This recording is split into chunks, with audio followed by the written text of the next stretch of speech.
Hi everyone, this is MsPudding bringing you another hero spotlight, this time on the popular ranged agility carry Valkyrie, a hero some of you may be familiar with but may not have truly mastered.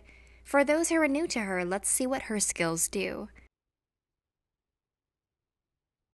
Valkyrie's first skill is a magic damage nuke that hits all enemies around her in a 650 radius. In addition, a random unit in a 200 radius around her is hit with a second wave of damage. When using the skill against players, make sure to get beside the hero you're targeting so they'll have a higher chance to be hit by the second nuke. This is your best ability for reliable damage output at early levels. Valkyrie's second skill is a long-range projectile Javelin Throw that hits a single enemy, deals magical damage, and stuns based on how far the javelin has traveled.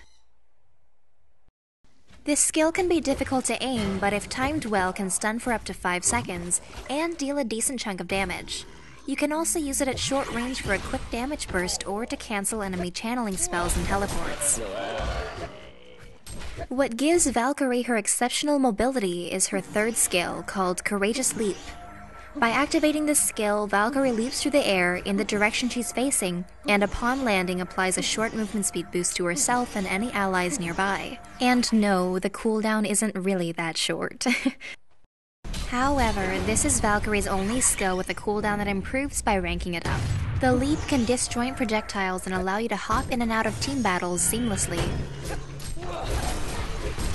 Her ultimate ability, when activated, allows her and all allied heroes to go invisible with a short fade time. Here's a good example of how to effectively use Valkyrie's leap and ultimate. She uses her leap to disjoint Swiftblade's ultimate with the use of Fog of War, and uses the invisibility for two purposes, her escaping and allowing her teammates to sneak in and get a surprise attack in the meantime. When leveling Valkyrie's skills early on, generally it's best to start with one level of both her Javelin and Leap.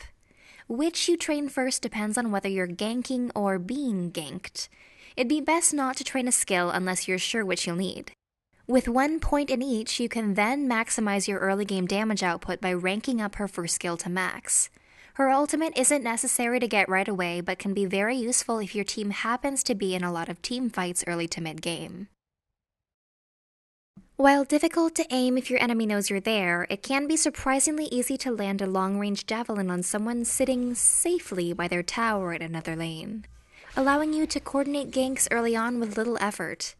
One of the most useful items to get on Valkyrie with her low mana cost on her second and third skills is Bottle. Here, it just barely keeps her alive long enough to get that double kill and leaves her with enough mana to leap away from the panda closing in afterward. Overall, it's a must if you're soloing middle and plan on ganking the side lanes. Since Valkyrie is such a mobile and powerful ganking hero, an item like Nullfire Blade is indispensable and benefits her greatly as an agility hero. While useful for chasing down and burning the mana pool of her victims in the laning phase, it also instantly destroys powerful summons, such as Hellbringer's Malphas. Geometer's Bane in combination with Nullfire on Valkyrie gives her the best pushing power, survivability, and immense utility and damage output for the price.